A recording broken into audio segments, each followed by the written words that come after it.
সত্যি আমাকে অবাক করে দিলে। তুমি তো সবাইকে নিমন্ত্রণ করেছো।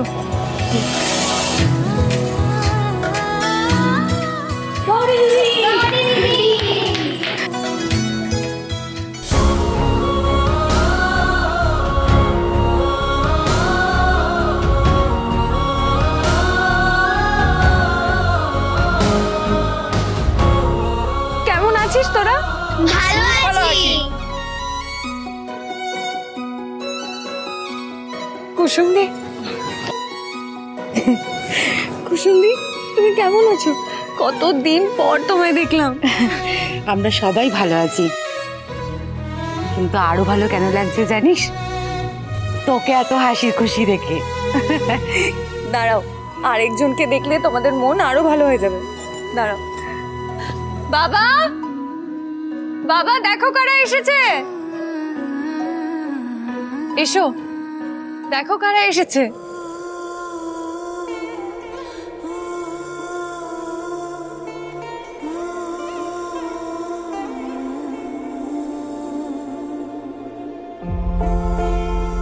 কতদিন পর তোমায় দেখলাম গো কাকা। কেমন আছো তুমি? কবে ছাড়া পেলে? সবই ভোলানাথের কৃপায় রে মা।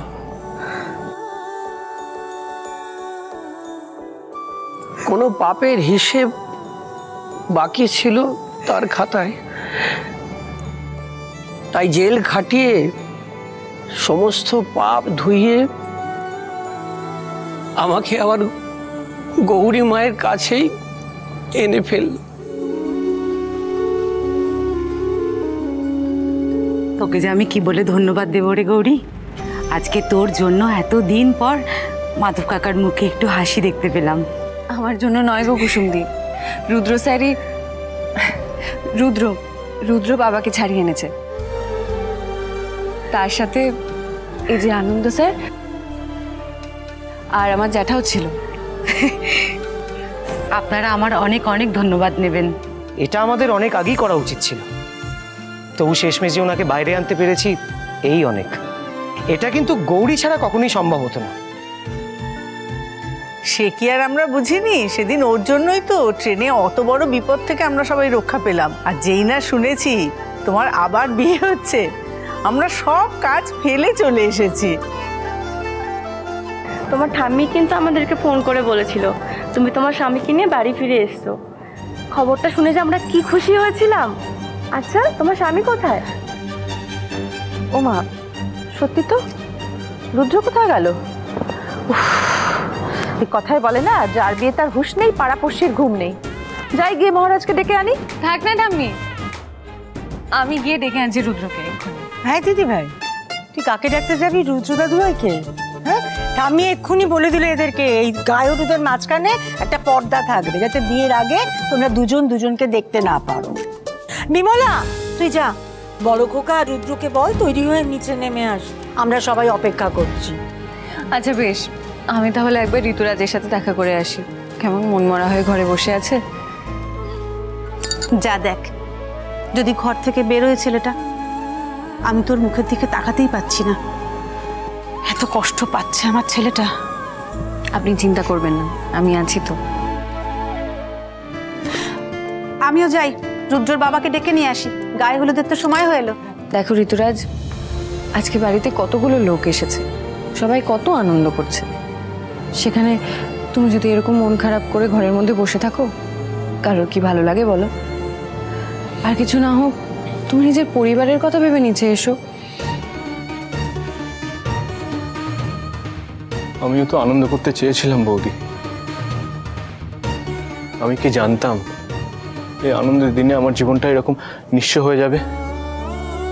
আমার এতদিনের সম্পর্ক, আমার এত ভালোবাসা, ও কিচ্ছু বুঝলো না। এক নিমেষে সব ফু দিয়ে উড়িয়ে দিয়ে চলে গেল। কতটা দুঃখ পাবো, কেমন থাকবো বলো, ভাবলো না বৌদি? আমি জানি মনের মানুষ দূরে চলে গেলে কতটা কষ্ট হয়, আমি জানি। ভালোবাসার মানুষ হারিয়ে গেলে মনের মধ্যে কতটা বেদনা জমা হয় আমি বুঝি। কিন্তু কি বলতো ঋতুরাজ, জীবনের সুখ বা দুঃখ কোনোটাই থেমে থাকে না, জানো তো। আমাদের জীবনটা না অনেকটা একটা গোটা দিনের মতো। মাথার উপরে সূর্য থাকলে গরম লাগে, আবার রাতে চাঁদ উঠে সবটা শান্ত করে দেয়। তুমি কষ্ট পেও না, ভালোবাসাটা আমি মুছে ফেলতে বলছি, আর সেটা সম্ভবও নয়। কিন্তু ভালোবাসাটা অপাত্রে দান করাটাও ঠিক নয়, জানো তো। আমাকে একটা কথা বলো, তুমি যদি এখন ফুটো বালতিতে জল ভরার চেষ্টা করো, পারবে? পারবে না, সব জল বেরিয়ে যাবে। সেরকমই কেউ যদি তোমার জীবনে থাকতে না চায়, তাকে তো তুমি জোর করে আটকে রাখতে পারবে না। কিন্তু যারা তোমাকে ভালোবাসে, যারা তোমার জন্য চিন্তা করে, আজকে তোমার জন্য যদি তাদের মন খারাপ হয়ে যায়, সেটা কি তোমার ভালো লাগবে? লাগবে না তো। সেই জন্য বলছি, কালকে রিয়া তোমাকে ঠিক যতটা দুঃখ দিয়েছে, আজকে তোমাকে তার ডাবল আনন্দ পেতে হবে। সেটাই তোমার একমাত্র লক্ষ্য। আর তার প্রথম স্টেপ কি বলো তো? কি? এই শুকনো মুখটায় একটা মিষ্টি হাসি আনতে হবে। ইচ্ছে না করলেও, মন না চাইলেও জোর করে আনতে হবে। কেন বলো তো? যাতে তোমার জীবনের কন্ট্রোলটা অন্য কারোর হাতে না আসে। তুমি দুঃখ পাবে না আনন্দ পাবে, সেটা ঠিক করার অধিকার একমাত্র তোমার আছে, আর কারণ নেই। এই তো তুমি তোমার মনের সঙ্গে লড়াইয়ে প্রথম রাউন্ডে জিতে গেছো। এই না হলে আমার দেওর। কি মিষ্টি লাগছে তোমাকে এই হাসি মুখে। তোমাকে এরকম হাসি মুখে দেখতে সব থেকে বেশি ভালো লাগে।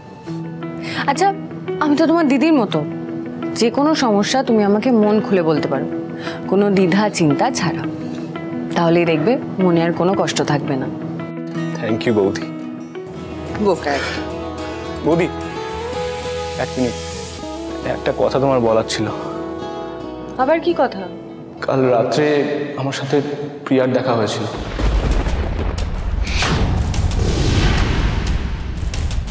কি? প্রিয়া? ওর সাথে কোথায় দেখা হলো? কাল রাত্রে যখন আমি রিয়ার সাথে দেখা করতে গেছিলাম, সেখানেই। তুমি এখানে কি করছো? তোমাকে তো পুলিশ খুঁজছে। এই তুমি আমার পাশে বসছো কেন? প্রিয়া ঋতুরাজের সাথে আগ বাড়িয়ে কথা বলতে এসেছিল, কিন্তু কেন? প্রিয়া কি জানে না ওকে পুলিশ খুঁজছে? ঋতুরাজ তো চাইলে ওকে কালকেই ধরিয়ে দিতে পারত। তার মানে কি প্রিয়া কোনো নতুন চক্রান্ত করছে? জানি না, আর কিছু ভাবতেই পারছি না। কিন্তু প্রিয়ার কথা এখন বাড়ির কাউকে তো বলা যাবে না। আজ এমন একটা আনন্দের দিনে সবাই তাহলে চিন্তায় পড়ে যাবে। না, ঋতুরাজকে বারণ করতে হবে যাতে কাউকে এই কথা না বলে। শোনো না, তুমি এসব নিয়ে এত কিছু ভেবো না। ঠিক আছে। কত দেরি হয়ে গেছে জানো? তুমি না এলে আমি কিন্তু গায়ে হলুদের পিড়িতে বসবো না বলে দিলাম। তাড়াতাড়ি রেডি হয়ে নিচে এসো। আর যেটা বললাম মনে থাকে জানো, মুখে একটা বড় হাসি যেন থাকে। আমাদের হাসি খুশি ঋতুরাজকে দেখার জন্য বাড়ির সবাই অপেক্ষা করে বসে আছে। এসো। তুমি ঋতুরাজের জন্য এতটা চিন্তা করছো, অথচ দেখো সেই ছেলের আমাদের নিয়ে কোনো চিন্তা নেই।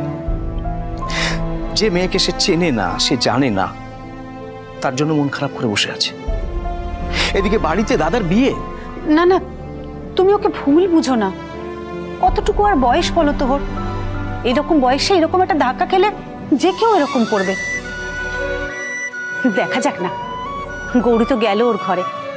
তুমি দেখো, গৌরী ওকে ঠিক বুঝিয়ে শুনিয়ে ওর মন ভালো করে সবার সামনে নিয়ে আসবে। সত্যি কল্পনা, তোমাকে যত দেখি ততই মানুষ হিসেবে তোমার প্রতি শ্রদ্ধা আমার আরো বেড়ে যায়। যা, চুপ করো তো, যত সব বাজে কথা। আমি যে বাজে কথা বলছি না সেটা তুমিও জানো কল্পনা।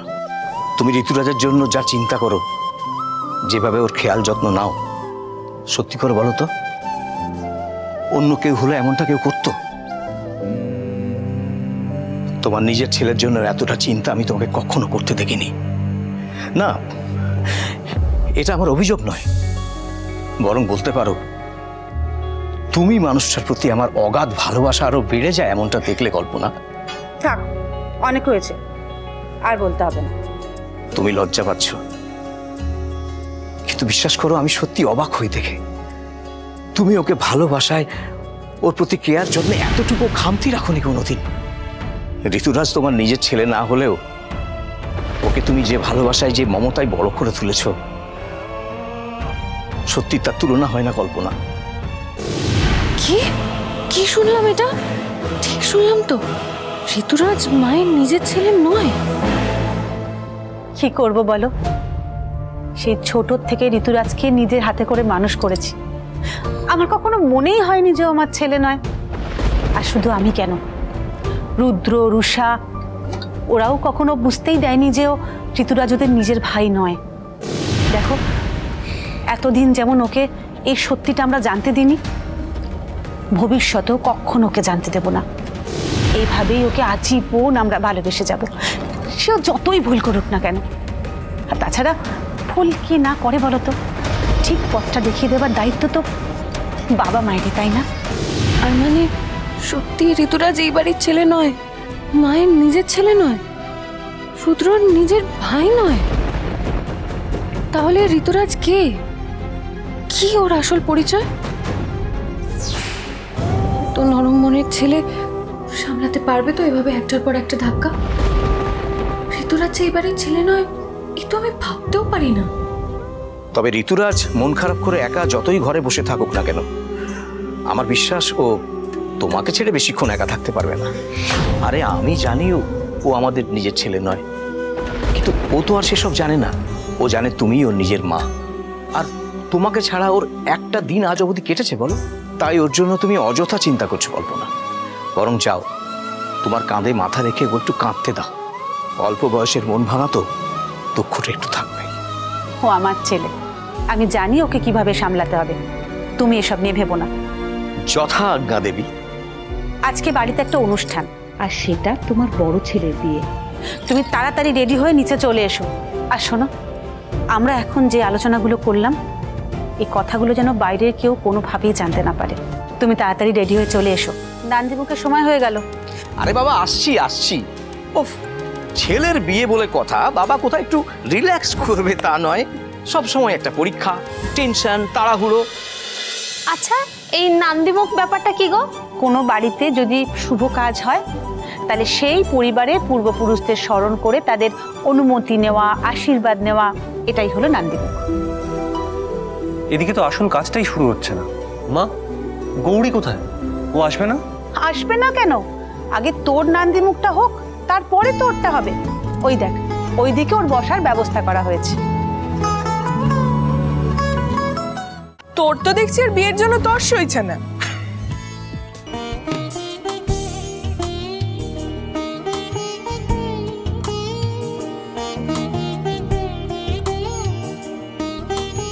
দাদু ভাই, এই ক্ষীরটা মুখে দাও তো। এটা আমি সকালবেলা উঠে করেছি, দেখো কেমন হয়েছে। আমি জাস্ট ফাটাফাটি হয়েছে। তোমার হাতের হাতা খুন্তিকেও একটা চুমু। আমিও একই জিনিস বানিয়েছি, ওই ক্ষীর। সবাই জানে, বলার দরকার নেই যে আমারটা এটার থেকে অনেক ভালো হয়েছে। ও, আবার শুরু করলে তুমি মা? এটাই যদি করবার ছিল তাহলে তোমরা বাড়িতে বিয়ের আসর বসালে কেন? কুস্তির আঁকড়া করতে ভালো হতো। কি কথাবার্তা ছিড়ি তোর বড় পোকা। আরে না মা, এখন তো বিয়ের থিম হয় না, সেরকম আমরা থিম করতাম, কুস্তির আঁকড়া, মানুষজন আসতো, দেখতো, তোমরা তোমাদের লড়াই সবার সামনে চালিয়ে যেতে পারতে, আর তোমাদের লড়াই দেখে সবাই খুব মজাও পেত। তারপর তো এদের সামলাতে সামলাতে পুরো লগ্নটাই পেরিয়ে যাবে বিয়ের। যাক, একজনের নান্দিমুক্ত হয়ে গেল, কি আরেকজন কোথায়? গৌরী এখনো আসছে না কেন? ওই তো গৌরী চলে এসেছে।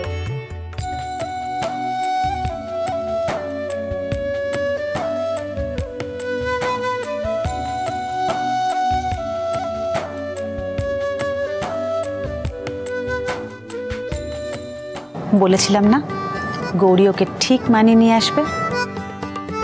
গৌরী, নান্দিমুখ শুরু কর। আগের বার তো নান্দিমুখ হয়নি, এবার পূর্বপুরুষদের আশীর্বাদ নিয়ে বিয়েটা কর। মেয়ের বাড়ি কে আছেন যিনি আসবেন? কি হলো, আপনি দাঁড়িয়ে আছেন কেন? শুনছেন না ডাকছে, মেয়ের বাড়ির কে আছে? যান গিয়ে বসুন। আমি কেন? আমি তো রক্তের সম্পর্কে কেউ নই, আপনিও জ্যাঠা, রক্তের সম্পর্ক। এই নান্নিমুখ আপনারই করা সাজে। বলছেন? তাহলে আমি যাচ্ছি, কিন্তু কন্যা সম্প্রদানের দায়িত্বটা কিন্তু আপনার ঘাড়েই বর্তালো।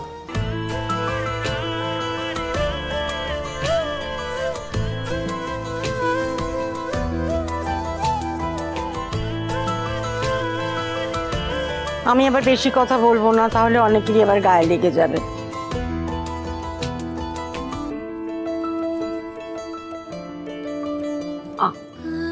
দিদি ভাই, একটু বেশি করে খেয়ে নাও, আবার সে বিয়ের পরে খেতে পারবে। এবার আপনাদের বাড়িতে শুভচিহ্ন এঁকে তার উপর মাঙ্গলিক জিনিস সব লাগিয়ে দিতে হবে। হ্যাঁ হ্যাঁ, সবকিছু ব্যবস্থা আছে। এই বিমলা, যা গিয়ে আয়।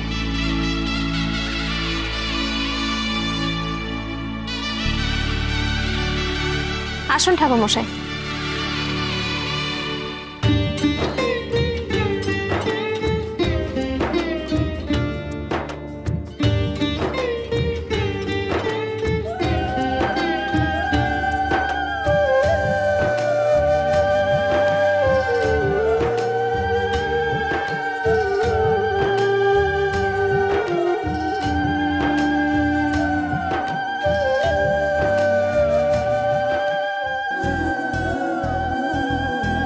এই দিনটার স্বপ্ন আমি দেখেছিলাম গৌরী, আজ দেখো আমাদের স্বপ্নগুলো আস্তে আস্তে সত্যি হচ্ছে।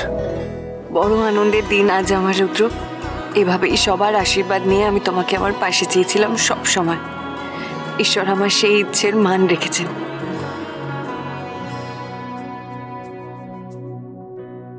নান্দি মুখ পর্ব মিটলো, এবার গায়ে হলুদের পালা। বৌমা, গায়ে হলুদের সবকিছু তৈরি আছে তো? হ্যাঁ মা, সব তৈরি আছে।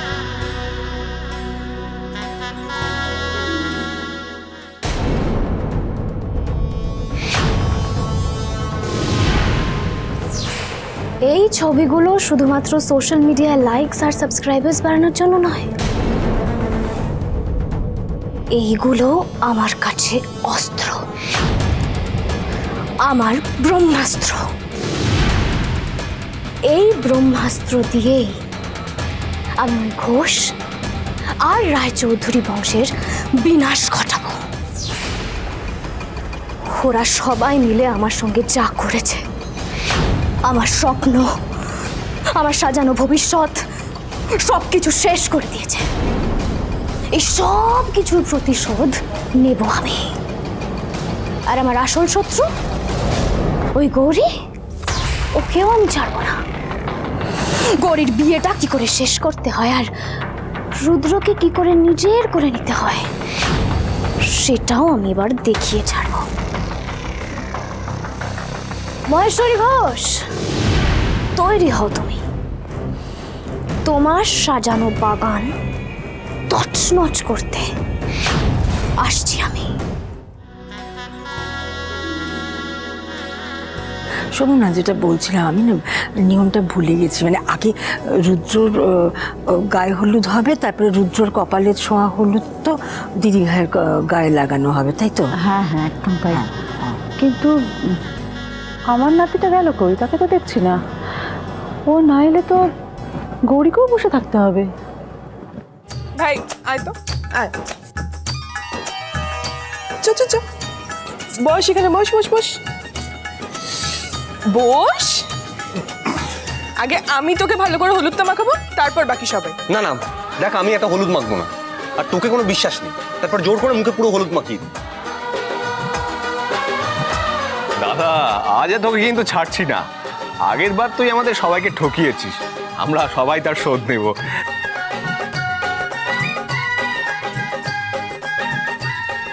কই দে তো দেখি, আমিও দেখবো কিভাবে আজকে রুদ্র হলুদ না মেখে থাকতে পারে।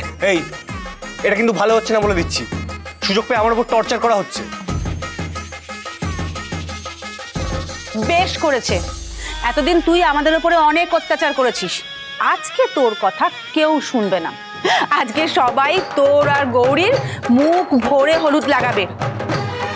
এই শোন, আমি বলছি ওকে কিন্তু একদম ছাড়বি না।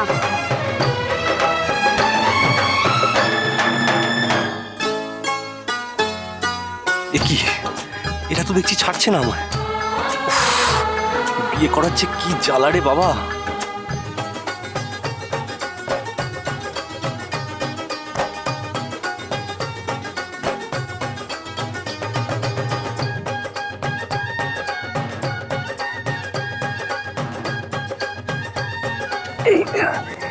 হাত দিয়ে গাল ঢেকে কোনো লাভ হবে না, তাই চেষ্টা করিস না, বুঝলি?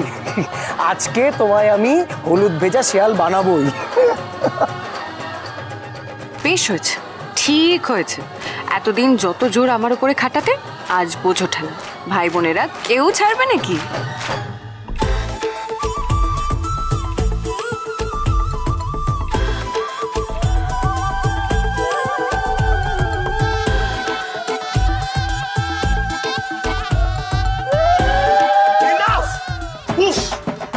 অনেক হয়েছে, এবার আমি যাচ্ছি। এই ছেলে, কোথায় চললি?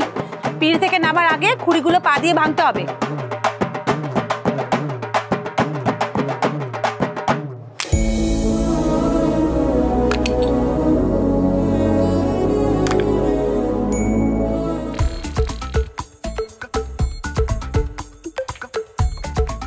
খুব হাসি পাচ্ছে না আমাকে দেখে? তোমার টাইম আসছে, দেখো না তোমার সঙ্গে এরা কি করে।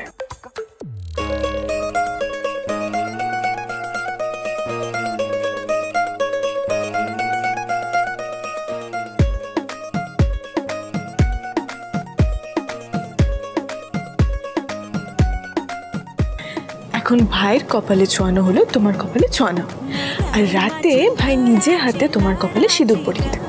খুশি তো?